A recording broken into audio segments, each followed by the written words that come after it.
રાધે રાધે, મારા મિની બ્લોગની અંદર આપનું હાર્દિક સ્વાગત છે। આજે ધૂળેટીનો દિવસ હતો, તારીખ 4/3/2026ના દિવસે અમે લોકોએ ખૂબ જ મજાનું સેલિબ્રેશન કર્યું હતું ધૂળેટીનું। બધા ફ્લેટના મેમ્બર નીચે આવી ગયા હતા પાર્કિંગમાં, અને પાર્કિંગમાં આવીને એકાબીજાને કલર લગાવી રહ્યા હતા, અને સાથે સાથે પાણીની ડોલ ભરીને એકાબીજાની ઉપર પાણી નાખી રહ્યા હતા। તમે જોઈ શકો છો, મને આખો કલર બધા મિત્રોએ ભેગા મળીને કલર કરી દીધો મોઢે વાળમાં। પછી મારો બાબો આવ્યો, એની જોડે એને બી કલર લગાવી દીધો। પછી મારી બેબી આવી, હેતવી છે એનું નામ, એને પણ એના ફ્રેન્ડ સર્કલે બધાએ ભેગા મળીને કલર લગાવી દીધો।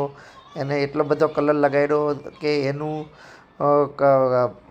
ઓળખાય નહીં, એટલો બધો કલર લગાવી દીધો છે, આપ જોઈ શકો છો। પછી મારી વાઈફ આવી, એને અમે કલર લગાવી દીધો। પછી બીજા બધા એના ફ્રેન્ડ હતા, એને પણ કલર લગાવ્યો, અને પછી બધાએ ભેગા મળીને ખૂબ જ મજાનું એન્જોય કરી રહ્યા છીએ। અમે એકાબીજાને કલર લગાવી રહ્યા છીએ, અને એકાબીજા ઉપર પાણીની ડોલ ભરીને ડોલું એકાબીજા ઉપર ફેંકી રહ્યા છીએ પાણીની, અને ખૂબ જ અમે ધૂળેટીની મજા કરી રહ્યા છીએ। પછી અમે ફોટા પાડ્યા, અમે અને મારી વાઈફે પછી ફોટા પાડીને પછી પાછો એકાબીજાને ફરી કલર લગાવવાનું ચાલુ કર્યું। પછી ગુજરાતી હોય એટલે ગરબા તો હોય જ, પછી બધાએ ગરબા ચાલુ કર્યા ધૂળેટીના દિવસે। બોલો, વગર મ્યુઝિકે બધા ગરબા રમી રહ્યા છીએ, અને ગરબા રમીને પછી ફરીથી પાછું એકાબીજાને ફોટા પાડ્યા। ફોટા પાડીને પછી આ લોકો ભેગા મળીને એક સરસ મજાની રીલ બનાવી રહ્યા હતા, આપ જોઈ શકો છો।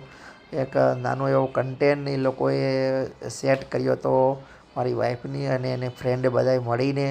પછી જો આપ જોઈ શકો છો, એકાબીજાને કલર લગાડીને ખૂબ બધી મસ્તી કરી બધા લોકોએ, અને ખૂબ જ ધૂળેટીનું એન્જોય કર્યો। ધૂળેટીના દિવસે એકાબીજા પર કલર નાખ્યો। પછી અમે બધા લોકો અંદર સોસાયટીની બહાર થોડા દૂર જઈએ, ત્યાં સોસાયટીની બહાર ગેટ આગળ એક રોડ જાય છે, ત્યાં બધા પછી રોડ પર આવ્યા, કારણ કે અંદર બધા પલળી ગયા હતા અને ઠંડી લાગતી હતી, એટલે બધા તડકે ધૂપની અંદર બધાએ ધૂળેટી રમવા માટે રોડ ઉપર આવ્યા હતા। પછી ત્યાં થોડા બધા સરસ મજાના ફોટો ક્લિક કર્યા, અને પછી ત્યાં બધા ઊભા હતા। બાય બાય, જય સિયારામ।